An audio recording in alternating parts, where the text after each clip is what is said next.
Olá a todos os apaixonados pela tão querida e amada arte marcial chinesa Kung Fu. E como sempre hoje, convidados de grande garbo e elegância. E já roubando o bordão do meu querido amigo Bruno. Uau, uau, uau! Não é isso, Lu? É isso mesmo. Uau, uau, uau, uau! Fanáticos do mundo do Kung Fu. O que o Bruno vai falar agora a gente não sabe. Mas estamos aqui com realmente uma entrevistada de grande garbo, elegância e de suma sabedoria e de conhecimento do nosso tão grandioso, amado mundo e terra do Kung Fu, a China. Não é isso, Bruno? É isso aí, um grande prazer, honra, né, apresentar a todos aqui a super conhecida Sônia Bride, que é repórter do Fantástico, correspondente da Rede Globo na China durante os anos de 2005 e 2006, autora do livro incrível Lauai, né, para quem nunca leu, você tem que ler. Tenho certeza que todo mundo já leu aqui. E Kung Fuista. Sônia, seja muito bem-vinda. Oi, Chifu, tudo bem, Bruno?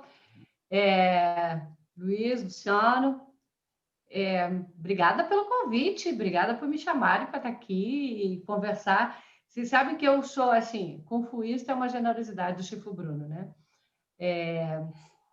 Mas eu já consegui passar para a faixa amarela no Tai Chi, 1 grau. Quando eu morei na China, eu queria muito ter feito Tai Chi, né? Mas você imagina, eu tinha pouco tempo para reportar da China, muitas dificuldades e tudo, e eu não consegui tirar o tempo para ir aprender Kung Fu ou Tai Chi na China, né? Mas eu sou apaixonada por Kung Fu desde criança. Eu tenho 57 anos, eu sou da geração que cresceu assistindo David Carradine, Kung Fu, mestre, gafanhoto. Então, no dia que eu fui no Templo Shaolin, eu acho que as pessoas me acharam meio doida, né? Porque eu olhava para o Paulo do meu lado, né? Gravando as imagens e tal, passava um velhinho monge ali, eu dizia, mestre, Shifu, o que devo fazer para ser uma pessoa melhor? Enfim, eu sempre gostei muito de assistir os filmes, sempre gostei muito de conhecer mais da filosofia, né? E agora, finalmente, aos 56,5, eu comecei a fazer Tai Chi, e tô adorando, tô me sentindo super conectada, tô me sentindo parte de uma cultura que já faz parte de mim. Pessoal, e como sempre, não se esqueçam, assina o canal, ative as notificações para estar por dentro de tudo que está acontecendo por aqui. E eu, tendo a grande honra de iniciar essa rodada de perguntas, eu que hoje vim extremamente preparado com diversas perguntas que deixam o Bruno enlouquecido. E eu tenho que começar perguntando, a Sônia, ela realizou o sonho de muitos dos nossos espectadores, que é morar um período na China, né? Então, muita gente sonha no Kung Fu, em morar na China e tudo mais. Eu queria que você contasse, pessoal, você que tem uma experiência internacional de dar inveja, muito diplomata, né? Queria que você contasse um pouco desse combate, desse impacto cultural que você sentiu quando chegou na China. É um impacto cultural assim que assim, não é um soco, é uma paulada, né? E é engraçado, né? Porque no começo você resiste, né? Você vai vendo os costumes deles e você, mas como? Mas como? E aí quando você entende como e por quê, você vai vendo a lógica que tem por trás de tudo, né? É claro que, assim, para mim, o mais difícil naquele começo foi lidar com a burocracia chinesa. E isso não é uma questão só da cultura da China, né? A China sempre foi uma grande burocracia.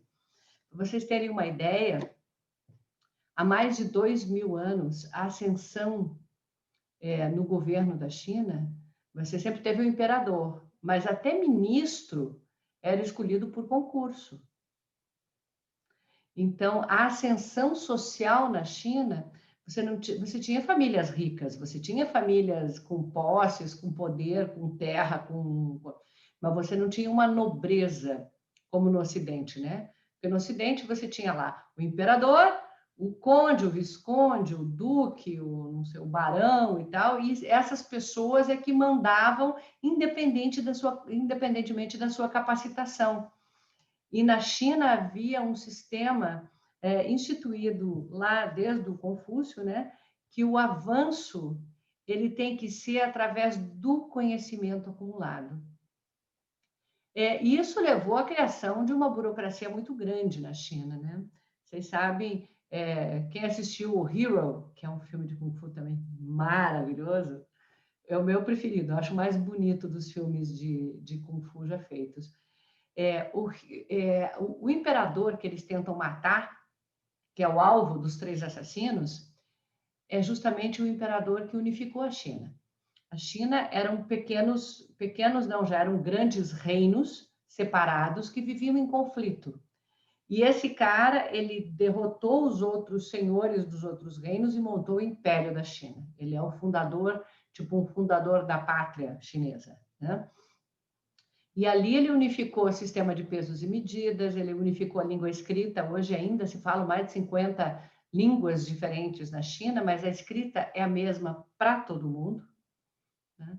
Então, ele unificou o sistema de bancário, criou um sistema bancário, emitiu papel moeda naquela época. Então, e isso tudo, para você fazer isso tudo e administrar essas diferentes regiões com costumes e línguas diferentes, você precisa criar uma burocracia. E essa burocracia, vocês imaginem, sob o Partido Comunista, virou um inferno. Um inferno. Então, para você, eu saí do Brasil com visto, com permissões, com tudo. Cheguei lá, tive que fazer tudo de novo. E a importação do nosso equipamento, e aí numa burocracia muito grande, você também tem corrupção, né? Então, para liberar o equipamento, pedido de propina, não sei o quê, eu acho que ficou mais tranquilo na minha cabeça lidar com aquilo quando eu pensei, e se eu fosse um jornalista de outra nacionalidade chegando ao Brasil? Seria muito diferente? Como seria transitar na burocracia brasileira? Porque a gente tem uma expectativa com relação aos outros países que não é o nosso padrão. Ah, mas o tal lugar é muito sujo. Ah, compara com o Brasil, é limpo. Você está comparando com o quê? Né? Enfim, e aí, aos poucos, a gente vai se acostumando. Mas é muito difícil, né, Luiz? Porque você pensa assim, você chega na feira, você não sabe falar os números ainda, tá? Aí te perguntam quantos você quer. Aí você fala 6. 6. Aí eles ficam te olhando com uma cara, hã? Hã? Aí eu falo, 6. Hã? 6. Bom, I, R, San, S, 我 六 七 八 九 十, né? Eles fazem tudo com uma mão só. Então, eles nunca iam entender o meu 6, porque o 6 deles é esse aqui. Então, tudo isso você vai se adaptando. Eu passava na frente de um lugar e tinha aquelas coroas de flores. E eu dizia, morreu alguém? Estão fazendo um velório? Não, é uma festa de inauguração de uma loja. Pessoa de branco, um dia estava um calor imenso, eu cheguei toda de branco e a minha tradutora falou, o que foi que aconteceu? Quem foi que morreu? Porque eu estava de luto. Então, até você entender esses símbolos, esses signos todos, né? Leva um tempo. E até isso foi uma das coisas que me motivou a escrever, né? Para que quem chegasse na China chegasse já com esses coisas desvendados um pouquinho, né? Para poder aproveitar mais a experiência, porque foi uma experiência de muito aprendizado, muito aprendizado. É como se eu tinha 42 anos quando eu cheguei na China, 42 anos, e eu eu vivi um aprendizado assim extremamente forte. Depois de já ter vivido em outros países, né? Depois de já ter passado uma temporada como correspondente em Londres, uma temporada como correspondente nos Estados Unidos, de já ter feito reportagem em muitos países, em muitos lugares, de idiomas diferentes, de culturas diferentes e tudo, assim, foi um aprendizado incrível. São grandes histórias. Gente, e as histórias não vão parar por aí hoje, não. Tem muita história para rolar aqui ainda. Sônia, então eu queria, assim, uma grande curiosidade que o pessoal, às vezes, do mundo do Kung Fu não entende, principalmente os iniciantes, né? A gente pega muito aquela questãozinha, né? Do carimbinho. Aqui no Brasil a gente até fala do carimbaço, né? Mas pode falar isso nesse horário do programa? Carimbaço? Ainda é politicamente correto? Tá bom. A gente não sabe, né?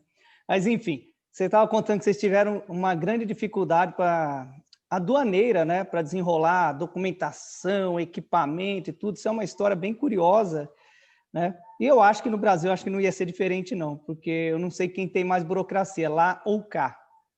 Só você que pode dizer que já teve dos dois lados. Eu só conheço a brasileira por enquanto. E aí eu queria que você contasse para a gente a história de quando vocês foram começar assim, a papelada para chegar no país, como foi para se adaptar realmente lá, quando pediram para vocês, depois de tudo pronto, e o carimbo?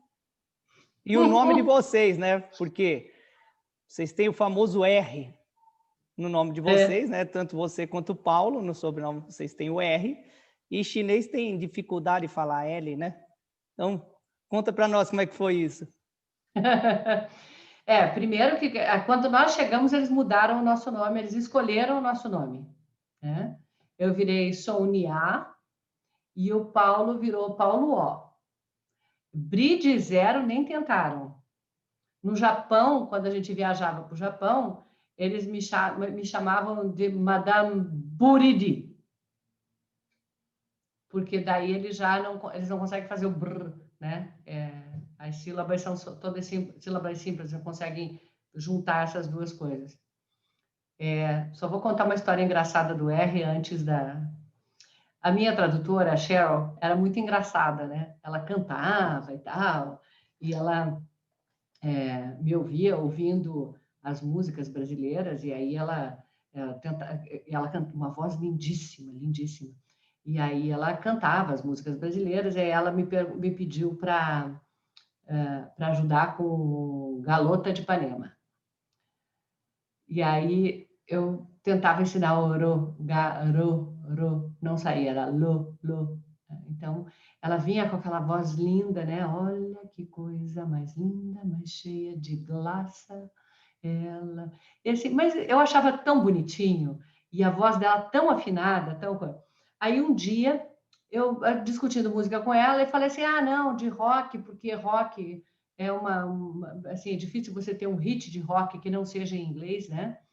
Daí eu falei, tem um rock famoso, né, dos anos 60, 70, que era italiano, né, que era aquele... Era um ragazzo que come me amava i Beatles e Rolling Stones.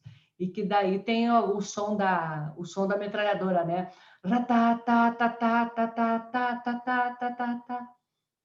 Aí ela, que barulho é esse? Eu falei, a arma disparando. Não, a arma não faz esse barulho. Como não? Não.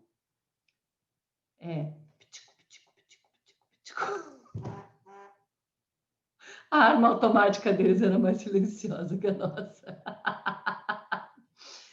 Então, mas na liberação do carimbo, na liberação do equipamento, quando finalmente, depois de quase 2 meses que eu não conseguia trabalhar na China, porque eu não tinha equipamento, porque eles não me deixavam tirar minha câmera e as coisas da alfândega, eles, tá tudo, o embaixador do Brasil teve que falar com alguém do alto comando, da alta esfera chinesa lá para liberarem. Aí finalmente o cara fala assim, tá, agora só falta o carimbo. Qual carimbo? O seu carimbo, sua assinatura. Vai na minha assinatura. Não, tem que ser um carimbo. Eu falei, mas como assim um carimbo? Não, você precisa de um carimbo. Aí eu viro para o tradutor e falo assim, Não, a gente vai providenciar o seu carimbo. Você não tem carimbo? Vamos fazer o seu carimbo? Aí a gente foi num fazedor oficial de carimbo e saíram 2 carimbos. O carimbo Sônia e o carimbo da TV Globo chinesa. E você pensar que aquele carimbo, assim, eu fico pensando, um carimbo qualquer um pode imitar e se eu fosse... Não, mas ninguém vai fazer isso. Ninguém vai imitar o seu carimbo, porque é crime. Eu disse, mas então eu podia assinar, ninguém vai imitar a minha assinatura. Não, tem que ser o carimbo. Isso vem da história do selo, lembra, né? O selo do anel, né? Em cima daquela tinta. Na cera quente. A cera quente, né? Tem também, quem já foi à China, né? Você compra o seu signo chinês com um carimbo embaixo, né? Tem aquelas coisinhas. Acho que eu tenho um aqui. Olha o Bruno caçando ali, ó. Olha o Bruno procurando querendo meu. ostentar. Quero tirar onda. Pegar. Aqui. Tcharam!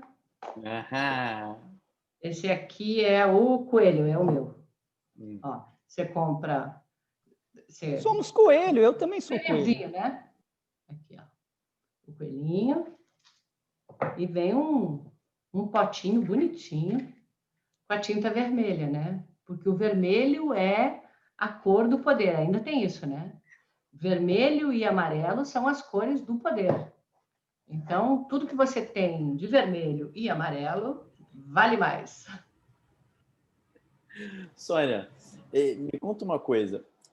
Dentre nós aqui, kung-fuistas brasileiros, né, poucos são aqueles que têm a oportunidade de realmente ir para a China, né, e conhecer a cultura tão profundamente como você conheceu e conhece. Você teve a oportunidade de ir a 2 lugares que são icônicos, né, no mundo Kung Fu, né, que é o Templo Shaolin e a Montanha Wudang. Você teve a oportunidade de ir em momentos diferentes nesses 2 lugares incríveis. Eu queria que você me falasse um pouco, né, da sua experiência lá e das suas impressões. Para Shaolin, eu fui em 2006. Era praticamente assim, um sonho de infância, né? Conhecer o Templo Shaolin. Então, assim, foi um tempo grande de negociação e tal. Mas quando eu cheguei lá, o templo estava sendo reformado.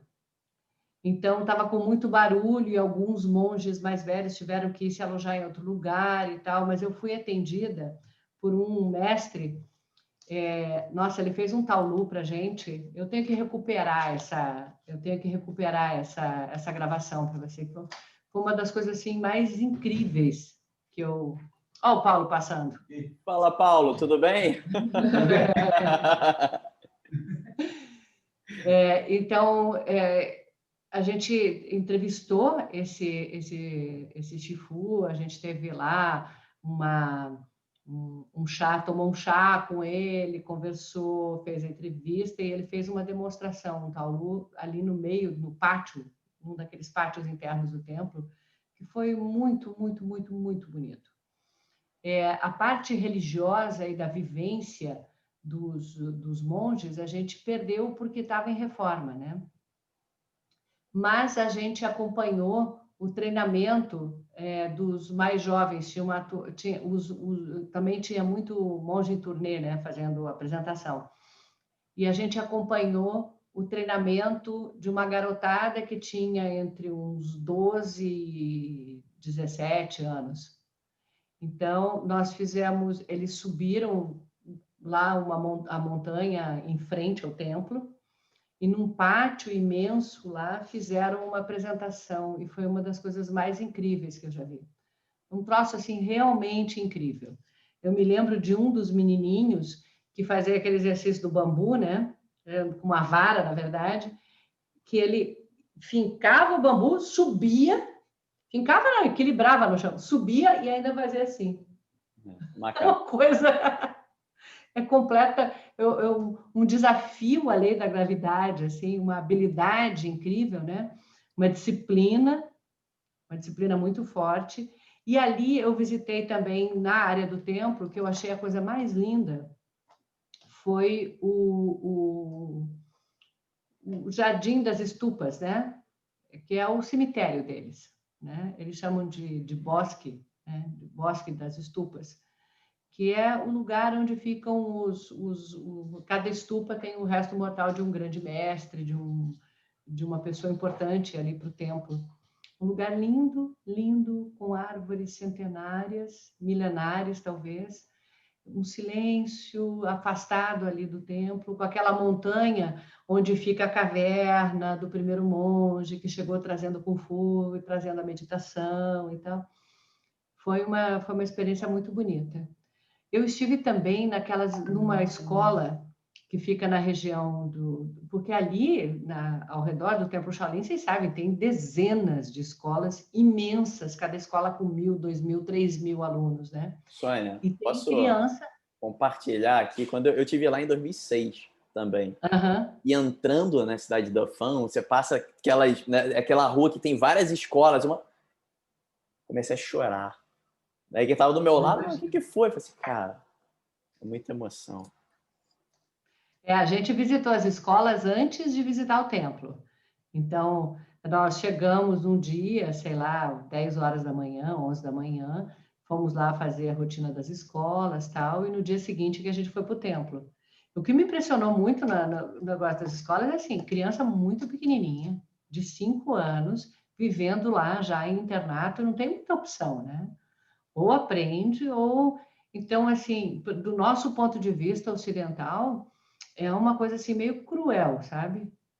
Mas eu vou dizer assim que eu não vi crianças infelizes, eu não vi as crianças sofrendo com aquilo, né? As crianças estavam lá brincando e tal. É muito da cultura deles botar uma criança numa escola, né? Porque o aprendizado de alguma coisa e aprender profundamente é um valor muito grande, né? Na China.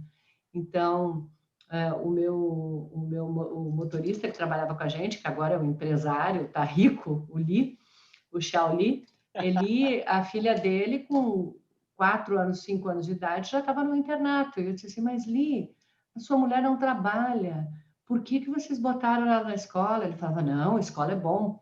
Assim, se você não bota numa escola, no internato, é porque você não tem, você é um perdedor, você é um ninguém, né?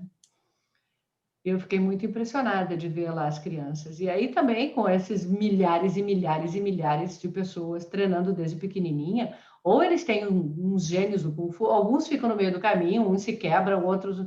Mas alguns gênios saem, né? E aí você tem essa profusão de gente extremamente bem preparada e talentosa, né? Pessoal, recebendo aqui hoje Sônia Bride. Então, se você ainda não se inscreveu no canal, se inscreve no canal, ativa as notificações para estar por dentro de tudo que está acontecendo por aqui. E eu acredito, Sônia, que antes de você viajar para a China, você deve ter lido algumas coisas sobre China, até para poder entender um pouco do que você ia descobrir lá, deve ter conversado com alguns amigos que já estiveram lá. E como você mesmo já era uma apaixonada assistindo os vídeos do David Carradine, você já tinha uma questão na cabeça de China, Kung Fu. Houve alguma quebra de expectativa quando você chegou na China em relação a alguma coisa, tanto positiva quanto negativa? Eu acho que pequenas coisas, né? Nas coisas maiores, eu acho que não. Uma quebra de expectativa é você chegar lá e encontrar, assim, em muitos lugares, uma China bem ocidentalizada, digamos assim, né? Em alguns lugares. Você entrar na Cidade Proibida e ter um Starbucks lá dentro, né? Agora tiraram, mas quando eu fui pela primeira vez na Cidade Proibida, estava assim. Eu me preparei bastante, li muito e tudo, e eu tinha ido, antes de morar lá, eu tinha ido no ano anterior e passado um mês e pouco gravando um Globo Repórter. Então, naquela oportunidade também eu viajei para várias regiões da China. Então, ali eu já queria ter ido ao Wudang, Chifu Bruno. Eu já queria, não consegui encaixar naquela primeira viagem. Acabei fazendo, isso foi em 2004. Eu acabei satisfazendo essa minha curiosidade de ir para o Wudang em 2018, quando eu fui fazer uma série para o Fantástico. E é muito diferente, né? Assim, você vê que a cultura do Kung Fu taoísta e a cultura do Kung Fu budista é bem diferente, né?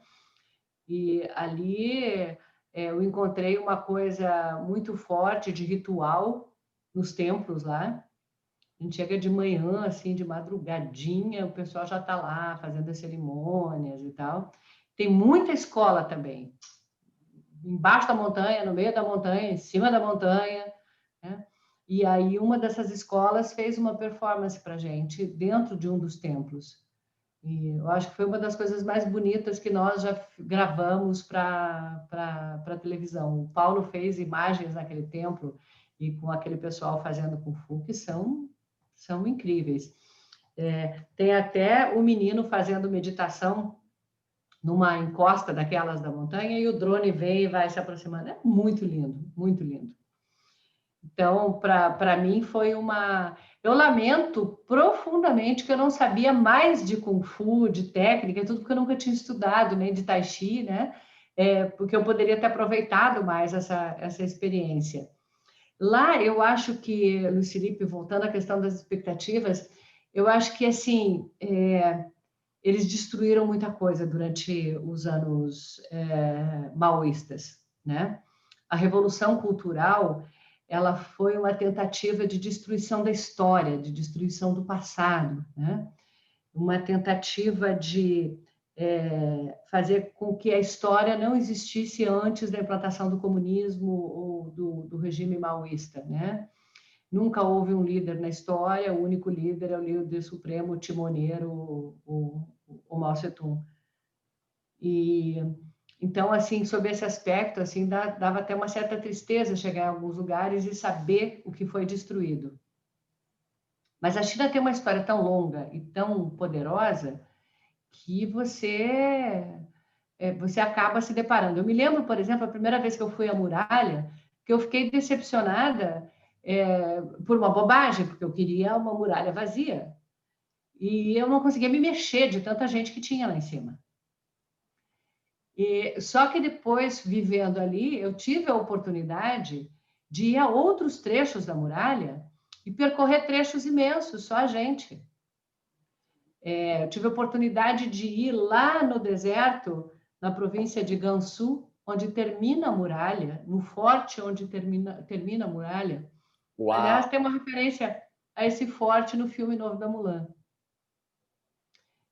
Então, você vai vendo que nem tudo nem tudo foi destruído, nem tudo foi preservado, e isso acho que tem muito a ver também com o que a gente vive aqui no Brasil, né? Que muita coisa foi destruída, continua sendo destruída, né? Do nosso patrimônio natural, principalmente, e que ainda tem muita coisa linda, tem muita gente trabalhando pela preservação, mas ao mesmo tempo a gente vê as barbaridades que estão acontecendo, né? Falando nessas peculiaridades, nessas coisas culturais, assim como diz Luiz Felipe, né, que está hoje embarcando nessa onda assim do que é lá, o que é cá. Eu não sei se a Sônia já assistiu os vídeos, eu sou o cara que faz as perguntas mais curiosas e pitorescas do programa. Manda! É assim que eu gosto. É sabida, nós todos aqui, brasileiros, né? Nós fomos criados e crescemos assim numa medicina, num tipo de medicina, né? Muito diferente, né? Que é baseado na indústria farmacêutica. Isso aí, se alguém ainda tem por negar isso, vai se tratar, porque é a realidade. E com grandes equipamentos tecnológicos para fazer exames, diagnósticos, né? Nós vivemos... hoje na China, não sei como está, mas naquela época... E aí vou chegar na minha pergunta, porque além de Kung Fuista, eu também estudo as outras áreas da cultura chinesa, né? Eu ainda tenho a segunda pergunta, que eu espero que dê tempo, né? Que é sobre cultura, mas eu vou fazer a minha pergunta sobre medicina tradicional chinesa, né? Porque eu também sou acupunturista. E queria que você falasse do choque cultural, principalmente para o Paulo. Já até sabe qual é. Quando teve que se tratar O xamã. Através da medicina, o xamã. Com o xamã. Quando a gente chegou na China, acho que foi na primeira semana, todo mundo adoeceu. Imagina, nós chegamos em Pequim em janeiro. Janeiro, temperatura 12, 14 negativos, um frio do cão, seco, seco, seco, uma escuridão, né? Os dias muito curtos, e a gente estava morando num apart-hotel. E é claro que quando você chega num lugar, se você pega uma gripe, o responsável pela gripe, né, o vírus, ele tem características diferentes, né? A gente sempre diz assim que os bugs, eles têm nacionalidade também, né? Porque assim, o vírus da gripe, ele circula o mundo inteiro, mas ele vai se modificando e tal, e tem um que predomina num lugar, outro no outro. Provavelmente a gente pegou uma gripe, todo mundo, e nós ficamos todos muito mal.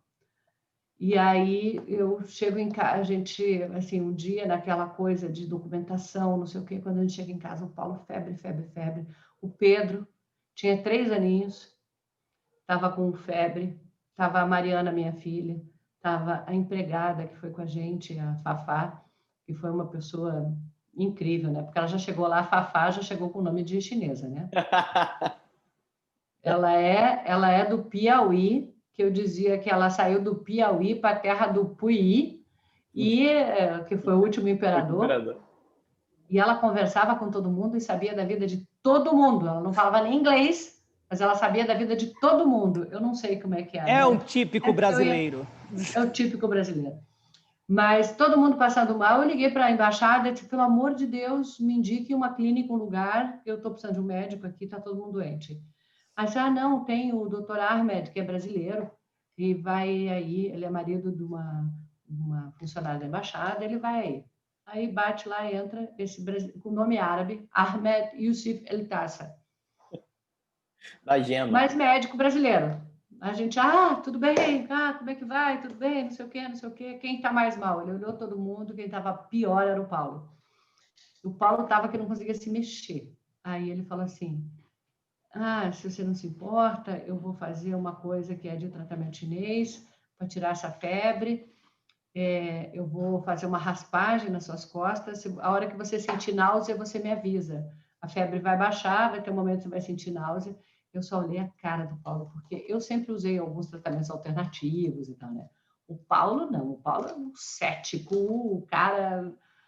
né? E aí eu só olhei aquela cara do Paulo, tipo assim, você está se aproveitando do momento que eu estou passando mal para me impor uma palhaçada dessas. Mas ele obedeceu porque ele não tinha forças para não obedecer. A verdade é essa. E aí ele começou a fazer aquela raspagem nas costas, o guaxá. E, de repente, o Paulo sentiu mesmo a náusea. E a febre baixou. E em questão de minutos, o Paulo estava se sentindo bem. Estava outra pessoa. Foi uma coisa assim incrível. Aí ele foi no Pedrinho e o Pedrinho estava muito congestionado. Ele pegou assim a mão do Pedrinho e começou a fazer uma massagem na mão do Pedrinho e falou assim, você vai ficar com vontade de vomitar? Você só me avisa, tá? E aí o Pedrinho ficou assim, ai, que eu vomitar. Correu um pouco assim, né? Toda aquela coisa que estava congestionando ele, todo aquele catarro foi embora. E assim foi um por um, foi operando um milagrinho, né? E eu já quase melhorei sozinha, só de ver que todo mundo estava ficando melhor, porque de todo mundo quem estava mais forte era eu. Então, foi uma experiência. Eu já tinha feito acupuntura, eu já fazia duin aqui, né? Já fazia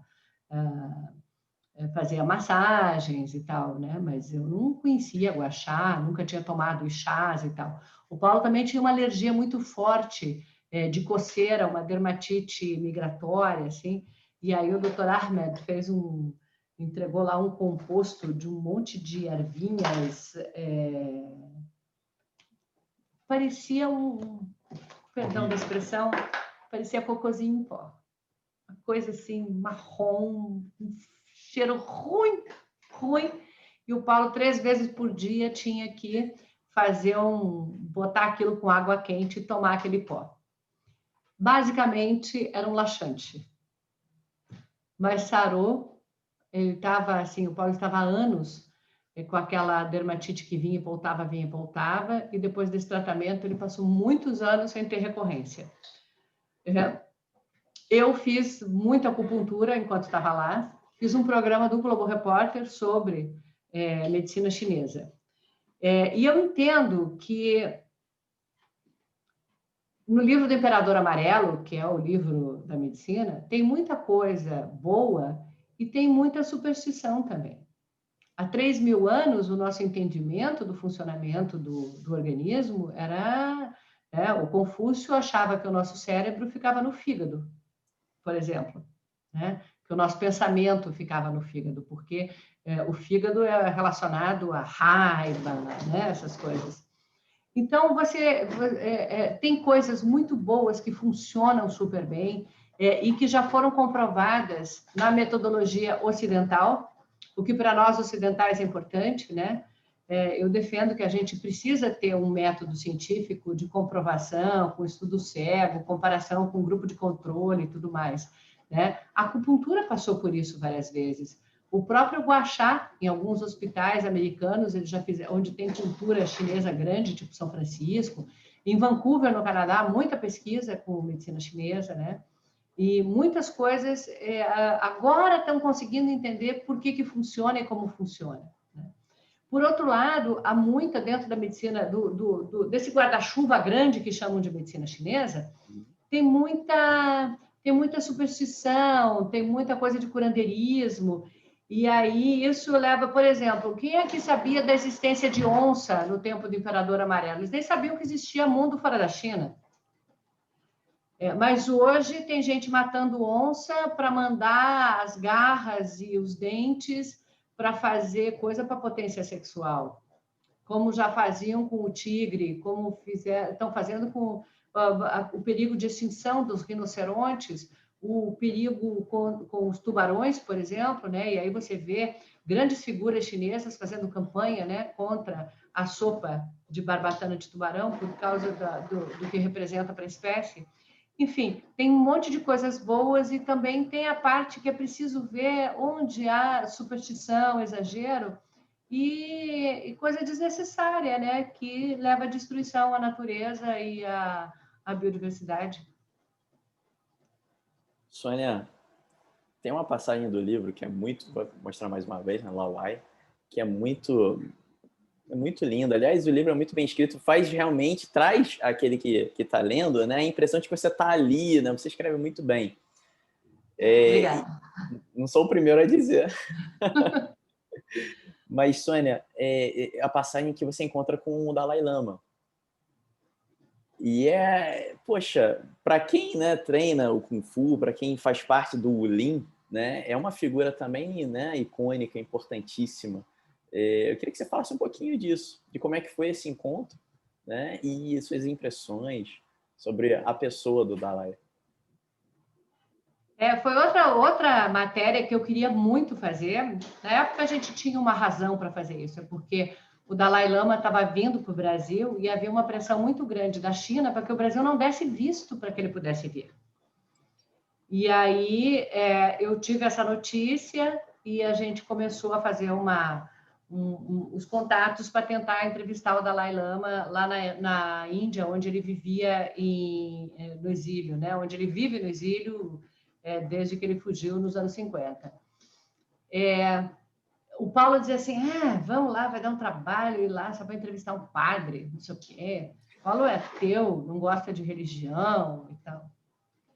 E como a gente estava indo entrevistar o Dalai Lama e morava na China, e nosso filho estava ficando para trás, né, deixando uma criança de 3 anos na China, e indo para a Índia entrevistar um cara que os chineses veem como inimigo, né? Então, a gente não falava o nome dele, a gente dizia o Careca. E aí não, porque o Careca, quando a entrevista do Careca, não sei o quê, a retranca escrita nos discos das entrevistas, tudo era o Careca e tal. E aí, a gente foi entrevistar o Careca. Nós chegamos em Dharamsala, lá no norte da Índia, né? já na região de Himalaia, né? Que é a cidade onde estão ele e muitos dos exilados tibetanos. Enfim, um lugar super bonito, um lugar muito bonito. É assim, a paisagem é sensacional. Aquelas florestas de pinheiros, cedros, rododendros e flores. Tá? É um lugar incrível. E lá tem um centro, né, cultural, um templo onde ele mora. Impressionante que na portaria tinha... para poder entrar, você passa por detector de metal, tem soldados armados com fuzis, metralhadoras e tal. Uma proteção assim muito grande, porque não foi uma nem duas vezes que tentaram matar o Dalai Lama na Índia, né? E eu não sabia muito o que esperar. E foi uma experiência incrível, porque foi uma entrevista muito... Primeiro que ele deixou a gente muito à vontade. Você está entrevistando o Dalai Lama, cara. É o Dalai Lama, né? E ele te deixa super à vontade. E ele falou muito da tolerância entre as religiões, né? A tolerância, ele diz assim, o mundo tem diferentes culturas. É preciso entender que as pessoas veem as coisas de forma diferente. Diferentes culturas demandam diferente fé. O que a gente tem que olhar não é como é que um expressa fé, coisa aí, é que por trás de todas essas religiões está uma conexão com a natureza, com a bondade, com a compaixão, com a tolerância, né? Então, assim, nós temos que buscar o que nos une, e o que nos iguala e não o que nos diferencia e tal. E aí eu fiz uma pergunta que era para mim, mas era também para o Paulo, né? Porque, assim, eu fui criada cristã católica, numa família muito católica, temos vários religiosos na família e tal, mas eu me afastei da igreja e eu, assim, eu diria que eu sou agnóstica, tá? Para mim é muito difícil entrar na minha cabeça esse conceito de divindade, de um ser que consegue olhar para todo mundo ao mesmo tempo, que vai estar preocupado comigo, com tanta coisa acontecendo no planeta, e como é que pode ser todo poderoso e permitir que determinadas coisas aconteçam. Então, eu tenho um monte de dificuldades com religião. Mas aí eu perguntei para ele assim, tá bom, Dalai Lama, tá, todo mundo tem direito, diferente, cultura diferente, fé diferente, mas e quem não tem fé? Quem não tem fé, mas tenta ter compaixão, ser solidário, olhar para o outro e tal. Ele falou assim, minha filha, isso é o ideal. É que são poucas as pessoas que conseguem fazer isso sem ter uma religião por trás para segurar. Então, ele mandou a gente embora com uma demonstração de tolerância, que é tolerância maior de um religioso do que dizer que tudo bem não ter religião. E aí terminou a entrevista, durou quase 1 hora, ele é velhinho, né? Aí eu falei assim, Sua Santidade, o senhor se importa da gente tirar uma foto? Ele disse, claro, minha filha, mas não vamos tirar aqui nessa sala, não. Vamos lá no jardim, que está cheio de flores. Que lindo. Aí ele andou comigo ali no jardim, e eu perguntei a ele assim, o senhor ainda pensa em voltar para o Tibete? Ele fala assim, eu sonho voltar lá. Eu sonho voltar lá, mas para visitar, não para morar, não, sabe? Lá é tudo muito seco, é tudo muito árido, não tem jardim, não tem flores. Então eu senti que ele era uma pessoa em paz com ele, com a vida dele. Quando a gente voltou na estrada horrível de Dharamsala para... A gente estava no Punjab, como chama a cidade? Como chama a cidade lá do Punjab, Paulo? Onde tem o templo do Sikhs? Amritsar. Então, quando a gente voltava, né, para Amritsar de carro, 8 horas naquela estrada caótica, estreita, ninguém usa retrovisor, cheio de caminhão escrito atrás assim, please horn, que você tem que buzinar, porque ele não usa retrovisor, então você tem que avisar pela buzina que você tá... Essa é uma viagem super estressante. E o Paulo volta e meia diz assim, careca até que é legal, né? Careca é legal. Boa. Muito boa. Pessoal, entrevistando aqui hoje Sônia Bride. Então, se você ainda não se inscreveu no canal, se inscreve no canal, ativa as notificações para estar por dentro de tudo que está acontecendo por aqui. E, claro, agora questionando meu querido cronometrista oficial. E para as lágrimas do Luciano, Chifu Bruno Barros, como estamos no tempo? Cara, a gente tem pouco tempo. Temos aí uma tem agenda tempo para cheia. mais uma rodada, Chifu, tem? Mais uma Olha, rodada. Vou dizer que não. Programa. Vou dizer que não. O Luciano não vai nem dormir hoje. Não, eu não dormi nem desde a última entrevista. Ó, e desde já, eu sugiro fazermos depois uma entrevista sobre traumas da Ásia com o Paulo. Entendeu? Algum momento. Só voltado para os traumas dele, entendeu? Eu acho que vai ser uma coisa bem interessante. Aí vai ser um contraponto, falar assim, ó, se você quer ir para a China, pense bem, porque aconteceu isso comigo, isso comigo, isso comigo. Ele adora, ele adora. Adora. Ele vai te falar também das vantagens, né, de ser homem na Ásia. Que a gente chega nos lugares, né, convidado para um banquete, para um almoço, não sei o quê, perguntam para ele o que ele quer comer. Eu que como o que ele escolher, porque ninguém quer saber o que eu quero comer. Porque é o homem, né? Vai, Felipe. Vamos lá. Vai que é sua. Sônia, você deve ter reparado, o chinês ele tem uma valorização da própria cultura, né? Uma autovalorização cultural muito forte. Uma coisa que a gente não vê muito aqui no Brasil, até pela expressão do Kung Fu na China, como patrimônio cultural da China, essas escolas com muitos alunos, que muitos são aproveitados para trabalhar como seguranças, atores, as próprias universidades recebem alguns desses alunos, né? E aqui no Brasil nós temos alguns esportes tidos como nacionais, como a própria capoeira, o Brazilian Jiu-Jitsu, que não tem essa expressão. Como que você faria um contraponto desse ver cultural em relação ao patrimônio do país, da China e aqui no Brasil?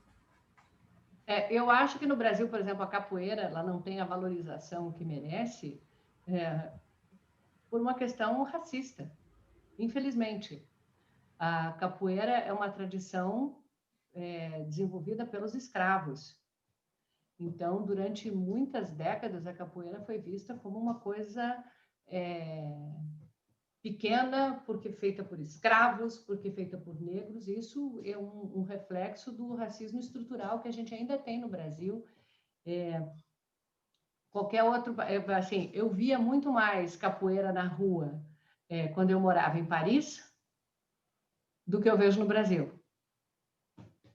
Eu via sempre gente praticando nos parques, praticando capoeira. Aqui no Brasil a gente pouco vê, né? Porque não há assim, um incentivo a uma coisa que é uma manifestação cultural, que é uma herança trazida por mais da metade da população brasileira. E uma herança transformada em solo nacional, né? Que evoluiu aqui e que se tornou uma arte tão admirável, né? O jiu-jitsu já tem uma valorização maior, um reconhecimento internacional também, e o jiu-jitsu acho que sofre pelo outro lado. Como nasceu, assim, ficou mais popular nas academias da Barra da Tijuca e tal, ele é mais relacionado à elite, e talvez isso dificulte um pouco a disseminação, mas eu acho que há um movimento maior hoje de disseminação do jiu-jitsu. Mas pode ser só impressão minha, mas eu ainda acho que o judô é mais praticado no Brasil do que capoeira e jiu-jitsu. Né? Que o jiu-jitsu também é uma adaptação. Em território brasileiro se tornou outra coisa. Por trabalho de brasileiros se tornou outra coisa que não é o jiu-jitsu original, né? Mas eu ainda vejo assim que o judô tem um espaço muito maior no país do que essas outras artes marciais. É uma pena. Eu acho que valeria até como incentivo de uma cultura nacional, porque isso vem bebido em história, né? A capoeira, ela carrega a história de um povo que chegou aqui oprimido, sem oportunidades, e que, infelizmente, seus descendentes continuam ainda muito oprimidos e sem oportunidades. você ter uma aproximação de todos com essa arte tão bonita e tão complexa e tão carregada de história, podia ajudar o Brasil a construir essas pontes de que o país tanto precisa, né? Pontes de paz, de entendimento, de tolerância, de compaixão um pelo outro, né? Eu acho que seria muito, muito legal. Tanto na capoeira quanto no jiu-jitsu, né? Você quebrar essa ponte que divide, né? Quebrar esse coisa que divide e construir as pontes para unir.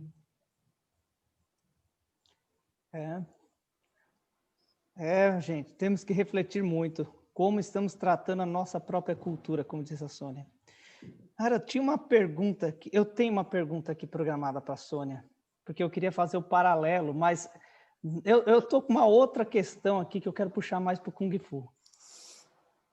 Diga. Sônia, eu ia falar assim que você esteve na China entre 2005 e 2006, e por coincidência, em 2005, eu estava começando um movimento aqui em São Paulo para ter o primeiro ano novo chinês no Brasil, em 2006, aqui na Liberdade, onde eu faço parte da organização e participo desde o primeiro dia. Eu sou entusiasta aí da dança do dragão, dança do leão. Eu queria que você falasse um pouco de como é que você viu esse ano novo chinês lá, mas a outra pergunta eu acho que vai ser mais legal para o nosso pessoal aqui, que é assim, como é ter aula com Shifu Bruno Barros? Conhecer a cultura chinesa através de Shifu Bruno Barros. Conta pra gente. Primeiro, eu não consegui ir, eu já fui convidada há um ano para ir para essa celebração lá em São Paulo. Tem amigos que foram e que adoram. E eu adoraria poder ir. Lembre de mim no ano que vem. Lembro sim. Se quiser participar do Dragão e do Leão, fale comigo. Se a pandemia deixar, eu estarei lá. Lá na China, eu tive 2 momentos de ano novo chinês. Foi o ano do galo e o ano do cachorro. 2006, cachorro. Que eu comecei o ano do galo é o ano do galo foi em 2005. Que foi o nosso primeiro ano novo chinês. A gente estava em Pequim, recém-chegados, né? E naquele ano estava banida qualquer comemoração dentro do quarto Rodoanel, né? Que é a parte mais urbana da cidade, né? Pequim tem 6 rodoanéis. São Paulo está 40 anos tentando fazer um. Você vê, é verdade. Pequim, quando começou a construção do Rodoanel de São Paulo, Pequim não tinha automóvel. Assim, é uma coisa... Enfim. E aí estava proibido fazer comemoração dentro da área do Rodoanel. No nosso segundo ano, que era o ano do cachorro, a gente viu nas ruas... mas a gente, no primeiro ano, a gente foi fazer a comemoração nos templos. E foi super incrível, porque teve um frio, mas um frio. E tinha eles fazendo caramelo de sopro, né? Que eles fazem tipo aquele vidrinho de sopro, só que eles sopram o caramelo e fazem o dragão, faz um bicho, faz não sei o quê, para as crianças chuparem aquilo como se fosse um pirulito, né? A apresentação de acrobacia, de qigong, de kung fu, todas aquelas manifestações culturais, e aí vendendo todo tipo de comida gostosa, dessa comidinha de rua, né? Nossa, foi sensacional. A gente também foi junto com um grupo de estrangeiros para uma vilinha perto de Pequim, onde teve muitos fogos e tal, e a gente se dividiu assim em grupos, e cada grupo ia, o núcleozinho de família, né? Ia para casa de uma família. E aí nós passamos lá, a gente ficou fechando jiaozi, né? Fechando bolinho e comendo com eles e tal. Que esse negócio de fechar o jiaozi todo mundo junto é uma coisa bem tradicional do Ano Novo Chinês. Agora, fazer aula com o Shifu Bruno. Eu não tenho padrão de comparação, porque ele é o meu único mestre. Ele é o meu Shifu, eu nunca fiz aula com outro. Está muito bem. Já dizemos que você está muito bem. Eu vou te dizer uma coisa, eu não senti vontade de desistir em nenhum momento, pelo contrário, e eu sinto que apesar de eu ainda me sentir muito mais, eu digo na yoga que eu sou muito mais Ganesh do que Shiva fazendo yoga. No Kung Fu, provavelmente, eu sou muito mais o urso do que o tigre, mas tem alguns momentos em que eu já consigo sentir que eu faço um movimento e eu sinto uma leveza e sinto uma coisa. E eu sou profundamente grata ao Chifru Bruno, porque por mais breves que sejam esses momentos, que eu sou super iniciante, eles me dão uma satisfação imensa, imensa, de estar sentindo em mim uma coisa que eu percebia que outras pessoas sentiam nelas, tanto vendo nos filmes quanto observando as pessoas nos parques lá na China, né? Eu frequentava muitos parques. Eu sentava e ficava vendo o pessoal fazendo Qigong, Kung Fu, Tai Chi mais, né? Tai Chi com leque, Tai Chi com espada, Tai Chi só com as mãos. E eu, assim, tem momentos em que eu sinto que eu estou fazendo movimentos que eu já vi fazerem e que eu sinto que eu consigo ter um tiquinho de graça, assim, que 2 segundinhos, aí passou. Mas eu chego lá. Sou muito grata ao Chifu Bruno, viu? Não só por isso, mas também porque trouxe para a gente, para a família toda, uma renovação das memórias da China, né? Porque agora, em contato com ele, a gente sempre lembra de uma situação, comenta, toma um chá. Então, assim, virou de novo uma conexão muito forte com a China e com as coisas chinesas e a cultura chinesa. Sônia, você está sendo, puxa vida, muito humilde, que isso. E essa gratidão é minha, né? Tá podendo ministrar aulas para você, isso é um privilégio. Mas a pergunta que eu queria te fazer, então, como última pergunta de hoje, né? Você falou da capoeira, você falou do jiu-jitsu, mas por que o Kung Fu? Por que o Kung Fu, o Tai Chi Chuan? Por quê? Por que você fez disso uma prática da sua vida? Eu acho que, assim, por incrível que pareça, eu, sendo brasileira, eu cresci muito mais exposta através da televisão, né? Eu sou do interior de Santa Catarina. Então, assim, o que a gente tinha de contato, uma comunidade, assim, de origem italiana muito forte, né? Então, o que a gente tinha de contato com o mundo lá fora era mais a televisão. Não tinha nem asfalto ligando a minha cidade ao resto do país, até eu fazer uns 15 anos de idade, eu acho. Então, assim, teve esse encantamento com o Kung Fu da televisão, né? Dos seriados, dos filmes. Depois eu comecei a ver muito documentário, ler sobre a China e tal. Então, tinha uma... e aí, na adolescência, que eu comecei a ler Jorge Amado e tal, mas era uma coisa do livro para mim, porque eu nunca tinha visto ninguém jogar capoeira, por exemplo. Para você ver a falha que a gente tem na disseminação da nossa própria cultura. A minha netinha faz capoeira, e o meu netinho, ele chega aqui, ele pega meu tapete de yoga, ele joga no chão e fala assim: vamos, vovó, vamos jogar din-din? Aí, din-din é assim, din-din, din-din, din-din. Aí ele começa, levanta a perninha e tal. Mas eu não sei nada, nada, nada de capoeira.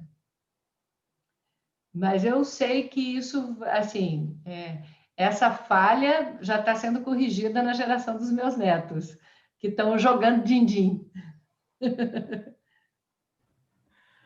Pessoal, recebendo aqui hoje Sônia Bride e com a avançada hora para lágrimas do Luciano e de todos os nossos espectadores, já inicio aqui o agradecimento imenso, a disponibilidade, a simpatia e, claro, o compartilhar de conhecimento da Sônia Bride. E, mais uma vez, lembrando que ainda não se inscreveu no canal, se inscreve no canal, ativa as notificações para estar por dentro de tudo que está acontecendo por aqui. Não é isso, Lu? É isso mesmo, Felipe. Sônia, muito obrigado por compartilhar do seu tempo conosco, das histórias incríveis aí da China. e mostrar para todos os nossos espectadores que Shifu Bruno Barros não é só mais um rostinho bonito, e sim um grande Shifu orientador. Não é isso, Bruno? Bem, isso eu não sei, mas eu queria agradecer, Sônia, poxa, pelo tempo, pela disponibilidade e por ter nos transportado, que é o que você faz muito bem. Você consegue transportar os espectadores, os telespectadores, e conseguiu fazer isso com a gente, né? Transportar cada um de nós para as suas histórias. Isso faz com que a gente sinta, né, a China mais próximo de nós aqui. Muito obrigado. Eu que agradeço o convite e agradeço pela oportunidade de falar sobre um tema que eu adoro, que é a China. A gente teve as experiências maravilhosas, algumas nem tanto. Outro dia a gente fala sobre os perrengues que a gente tomou de apanhar na rua, mas foi uma experiência super intensa, enriquecedora, o período que eu vivi lá. E qualquer oportunidade de revisitar essas memórias, para mim, é muito bom. Obrigada, gente.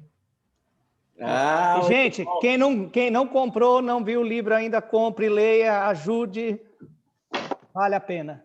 Aqui tem a capa nova agora pela editora Matrix. Boa. Lawai, Histórias de uma repórter brasileira na China, sendo essa repórter que vos fala. Sônia, uma foto final. Bora lá. Hoje aí, bem bonita. Obrigado, Sônia. Um abraço, gente. Tchau, tchau. Até a próxima. Tchau, gente. Até o próximo programa, gente. Sai, Sai, Chen.